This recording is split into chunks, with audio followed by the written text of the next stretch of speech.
Welcome to the course on advanced investments. You know, the world around us is full of messages about personal investing. Personal investing has often been at the center of public debate, for example. Following the mortgage crisis and the resulting financial crisis of 2008, much public debate focused on excessive consumer debt and a lack of financial literacy among the populace. In response, many states revised primary education curricula to include coverage of personal finance and investing. There was also much debate about the investment implications of the Federal Reserve's quantitative easing programs following the 2008 financial crisis. These programs were designed to spur growth during the so-called Great Recession that followed the crisis by flooding the market with money to keep interest rates low. Current and future retirees who rely on the safety and income from fixed income investments with returns that are closely tied to those of government bonds had three major concerns. First, with interest rates at historically low levels, the income from such investments would make it difficult to make ends meet. Second, what would happen to the value of their investments when interest rates eventually would rise?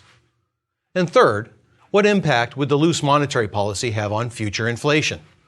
With the prospect of future inflation eroding the purchasing power of investments, what could investors do to protect themselves? Less recently, there's been much debate concerning the appropriate role of the government in forcing savings for retirement and the extent to which individuals should be able to put Social Security contributions into riskier investments like stocks. The huge decline in the market in 2009 may have muted this debate, but perhaps only temporarily. In addition to public policy debates, there are many messages about investments that come from people trying to sell something.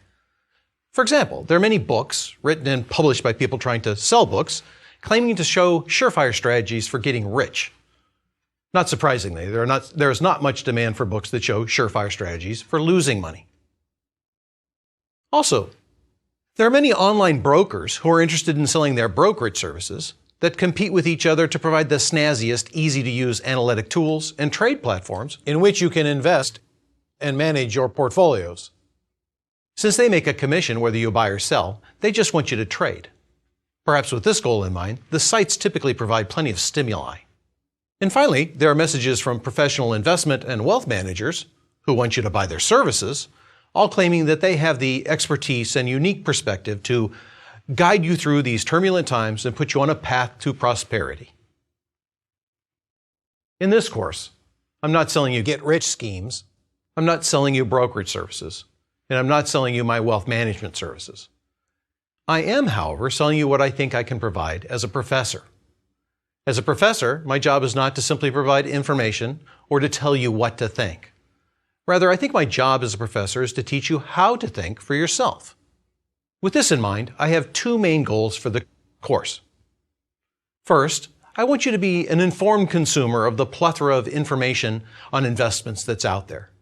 I want you to be able to separate the wheat from the chaff and be able to know how to optimally respond when you find an actual kernel of truth.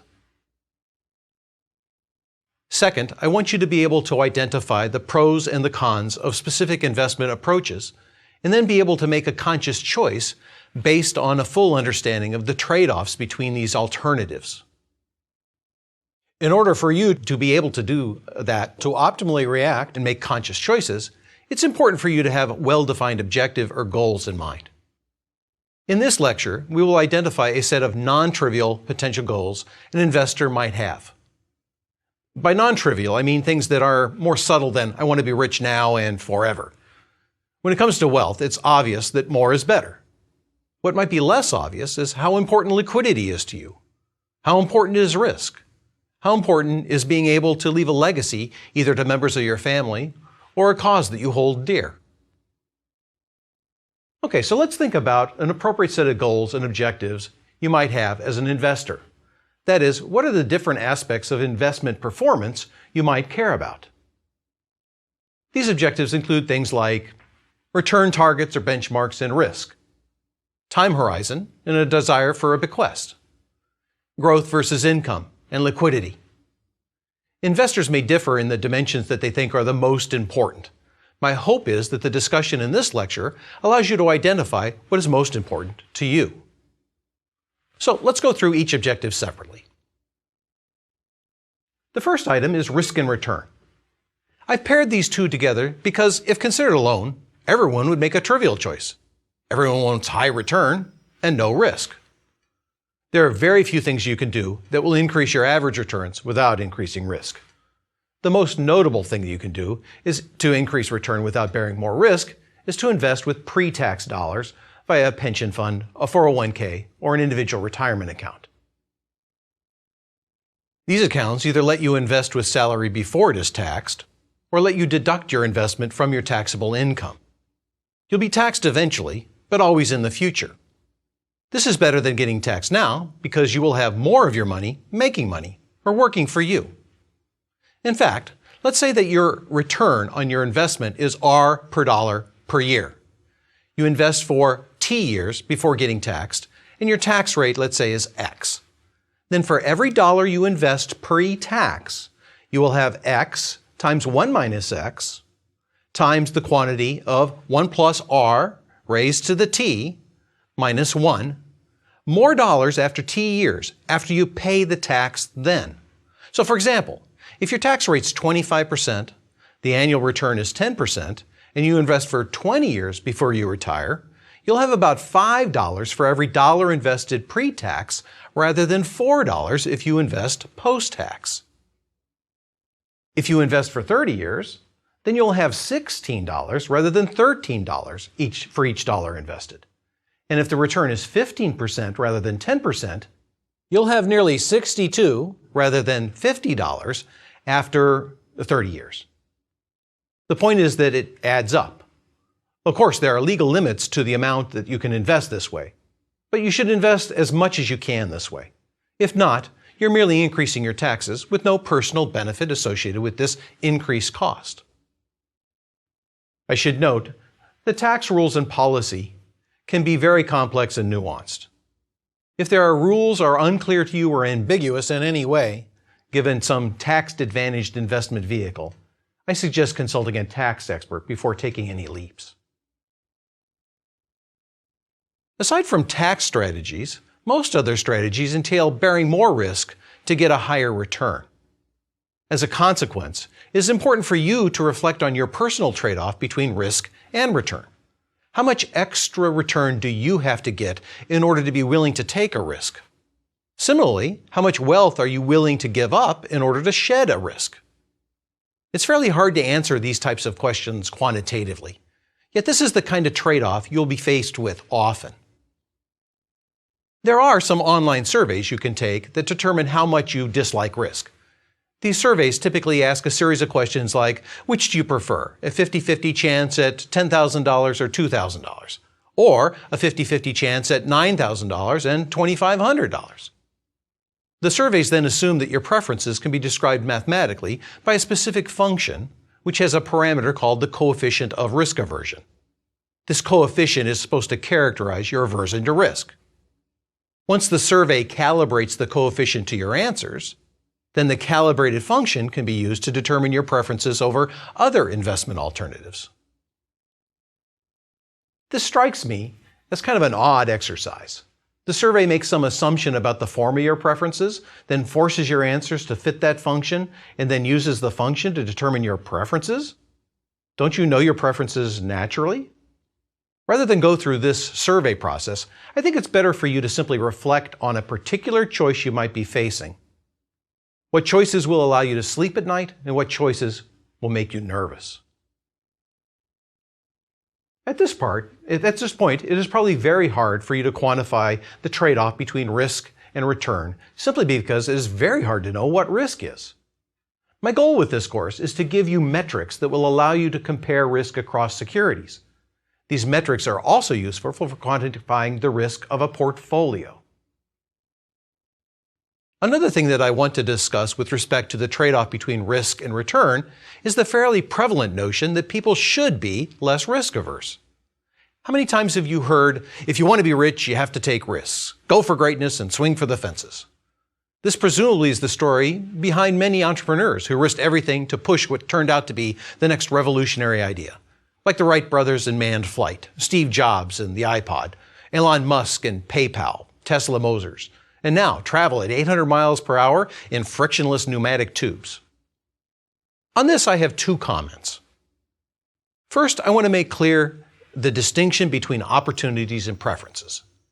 Many of the strategies we will develop in the course are important because they provide you with the best set of opportunities within which you can choose.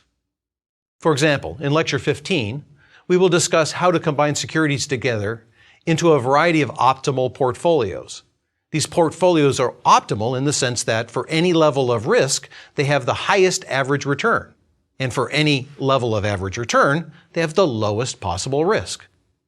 With the techniques developed in that lecture, you'll be able to improve your opportunities to include that set of best portfolios. But within the set of best opportunities, I cannot tell you which ones are optimal for you.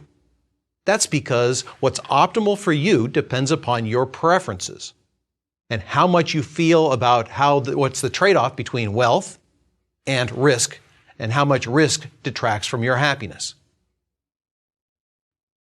The second point I want to make regarding the suggestion that everyone should probably be less risk-averse concerns the notion that sometimes your preferences get in the way of your opportunities.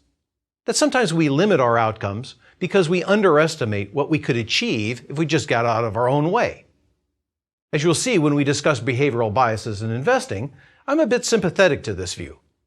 I do believe that often people systematically fail to see the full set of opportunities they could create for themselves, and because of that, they choose actions that foreclose on opportunities that would make them better off.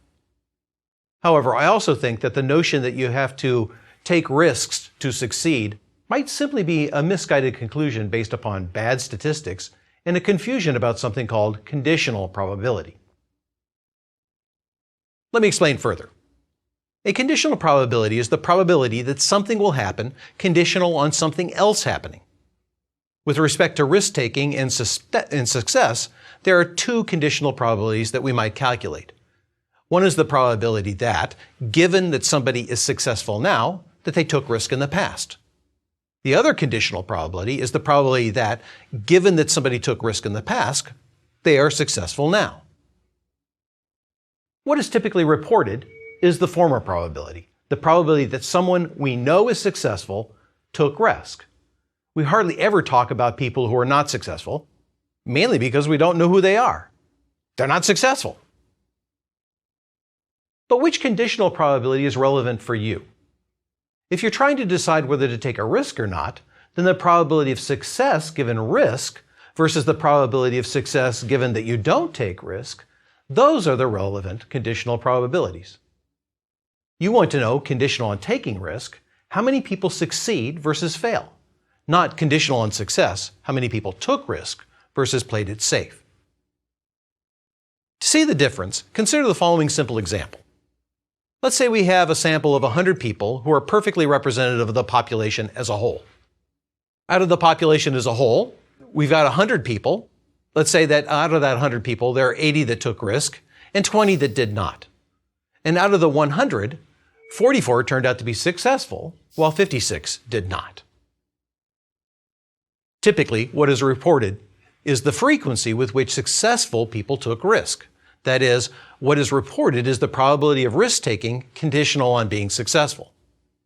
To calculate that probability, we would need to know how many out of the 44 that turned out successful took risk. Let's say that 32 out of the 44 of the successful people took risk, while 12 out of the 44 successful people played it safe. Thus, the probability of taking risk given success is simply 32 divided by 44, or 72.7%. Most reporters condition on success because they don't interview unsuccessful people. Reporters interview successful people because they are successful. And they start to notice that many, in fact most in this case, took risk. That's a story. In order to increase your chance of being successful, you have to take risk, right? Wrong. To see that the conclusion that you should take on risk is wrong in this case, let's look at the data again. What you really want to know is what is the probability of success given that you take risk? Remember that out of 100 people in total, 80 took risks. And out of those 80, 32 were successful. Those are the 32 same successful people that we looked at before. So the probability of success given risk-taking is 32 divided by 80, or 40%. What then is the probability of success given no risk-taking? Well, out of the 100 in total, only 20 did not take risk. And out of those 20, 12 were successful. So the probability of success given no risk-taking is 12 divided by 20, which is 60%. Thus, the best policy is to play it safe. Thus, the news reports are misleading. That is, the probability of risk-taking given success does not tell you what you want to know. Perhaps what is really being said in the news reports is that people tend to measure risk wrong and avoid taking what they perceive as risk, but actually isn't. Thus, rather than saying that you should take risks, the advice should be something like, rather than just assume something is risky, you should be careful to measure the risk correctly and seize good opportunities that present themselves. Well, this is not as catchy as go for greatness. It is good advice.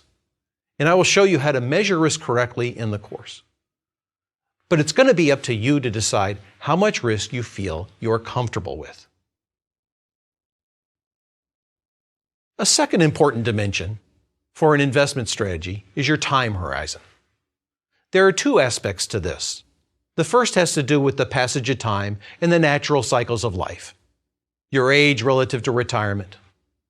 While we all probably have preferences for being one age versus another, this aspect is something that you don't get to choose.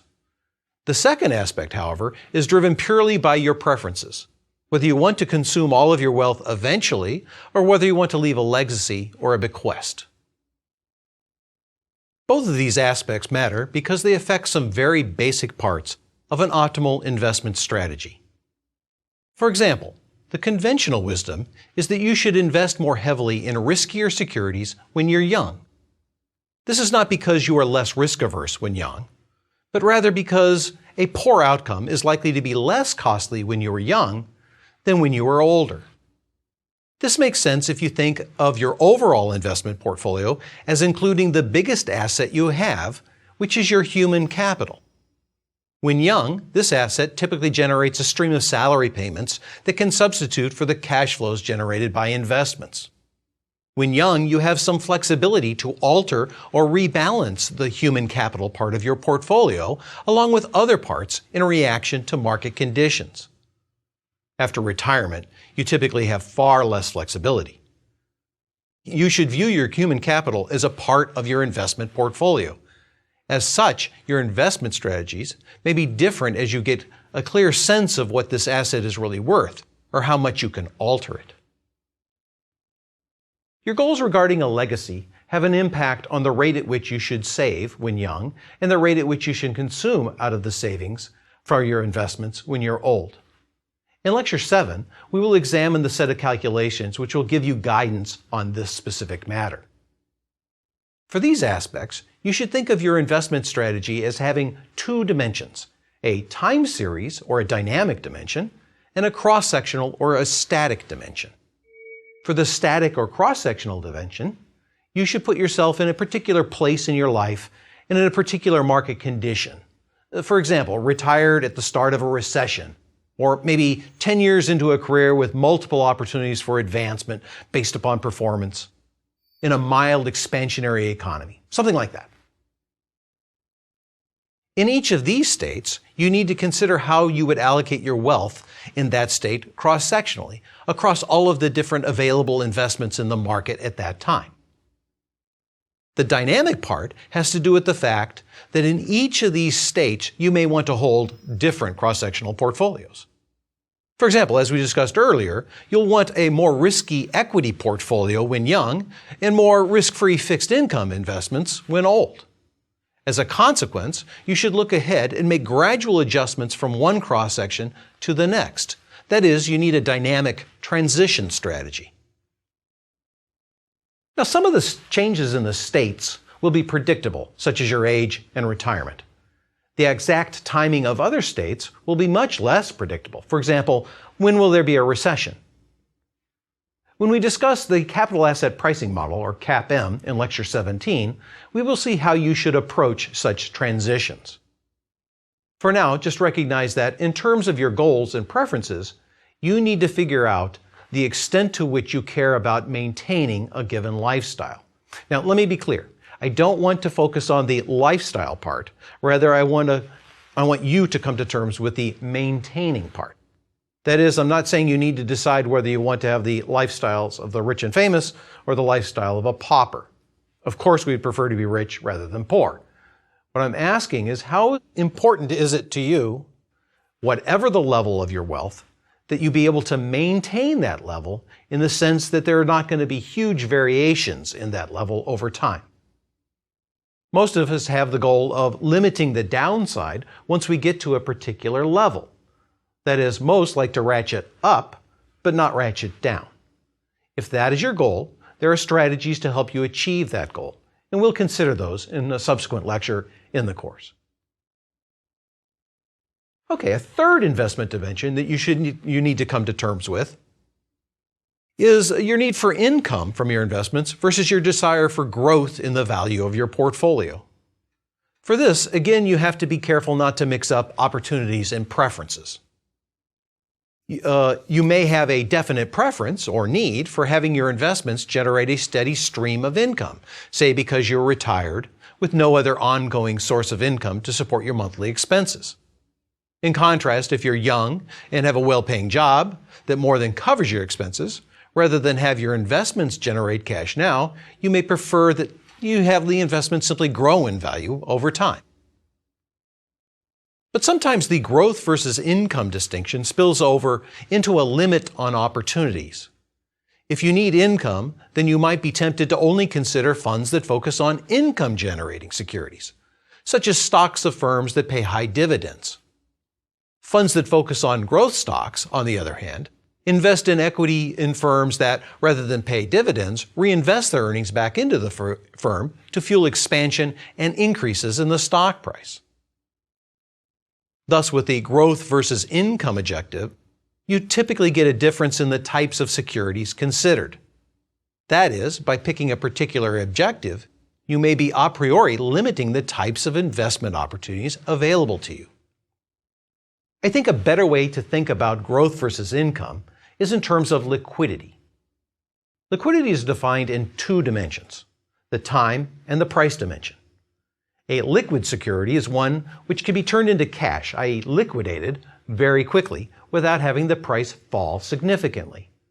If, keeping the price fixed, it takes a long time to find a buyer at that price, that security is not very liquid. And if over a short period of time you have to drop the price a lot to get a buyer, then that security is also not very liquid. Housing is a very illiquid asset. Shares in Procter & Gamble are very liquid assets. Corporate bonds are somewhere in between. We will examine liquidity in detail in a subsequent lecture. For now, simply think of liquidity of the security as determining how costly it is to trade, with more liquid securities being cheaper to trade and less liquid securities being more expensive. Your desire for liquidity can be related to your objective to have your investments generate income or growth. If a security does not pay dividends, but it is very liquid, you can always generate income from that security merely by liquidating a small fraction periodically. If, however, that security is not liquid, such a strategy will be overly costly. In that case, you'll want to consider more liquid securities or securities that pay dividends. You can think of dividends as periodic liquidity provided by the firm. The issue then is whether the liquidity provided by a dividend-paying stock is cheaper or more expensive than that from a growth stock that can be sold quickly with little price concession. We will examine how to measure the liquidity of a security so that if you have a need for your investments to create a steady stream of income, you can quantify the trade-off between investing in growth versus income securities. Also, even if you don't have a need for the trade-off to generate income, you may want to think about liquidity anyway. This is true since liquidity is something that people demand when they need cash. There are some things for which people need cash that are typically related to life cycle events, such as college education for their kids, wedding, retirement, etc. These types of events mostly occur independently of market conditions. Other reasons people need cash may be related to market conditions. The best example is when there's a recession and many people lose their jobs and need to liquidate some investments in order to replace lost wages or salary. Unless this possibility is anticipated and planned for, this can be problematic since for most securities, liquidity is more expensive in down markets, exactly when you need it the most. With the liquidity metrics developed in a subsequent lecture, you'll be able to identify securities that are likely to have relatively good liquidity in down markets, and based upon that, hold some of these securities as a precaution. Realize, however, that because you will likely not be the only investor seeking such securities, securities that are liquid in downturns may be very expensive. The issue you have to contend with is how important is it to you that you be able to maintain a given lifestyle in both up and down markets. If that is very important to you, then the extra expense of these securities may be worth it. While I can show you how to measure the cost, it's up to you to decide whether it is worth it. There's one other dimension that you need to come to terms with that's not typically mentioned, but I think is extremely important. As part of your objectives, you need to view your approach to investment management not solely in terms of the growth and the stability in the wealth that it produces. You should also consider the cost and the benefit of the time you spend managing your investments, and not doing other things like focusing on your career, your kids or grandkids, a hobby, something else. Your calculus for any strategy should always consider what is the extra cost in terms of time and effort, transaction cost, risk, say, versus the extra benefit of adopting that strategy. This principle should apply when making micro decisions, such as, for example, deciding whether to look more closely at REITs versus MLPs, Master Limited Partnerships. This principle equally applies at the macro level when you decide whether to manage your own investments or delegate it to professionals, and when you decide to adopt an active or a passive strategy. If passive, you simply invest in a well-diversified portfolio that can be put on automatic pilot. Periodically, you'll have to make some adjustments since practically attainable portfolios that are available can't be completely passive. In contrast, if active, you must be active on 3 fronts. 1, you have to be active in collecting and analyzing information. 2, you have to actively respond to your analysis and trade. And 3, you have to continually evaluate the effectiveness of the first 2. The key issue regarding active versus passive management is whether you can earn a high enough return on your effort and time to justify the active management. It's a bit too soon for us to examine the evidence on this because you need to have a much better sense of what active versus passive management entails.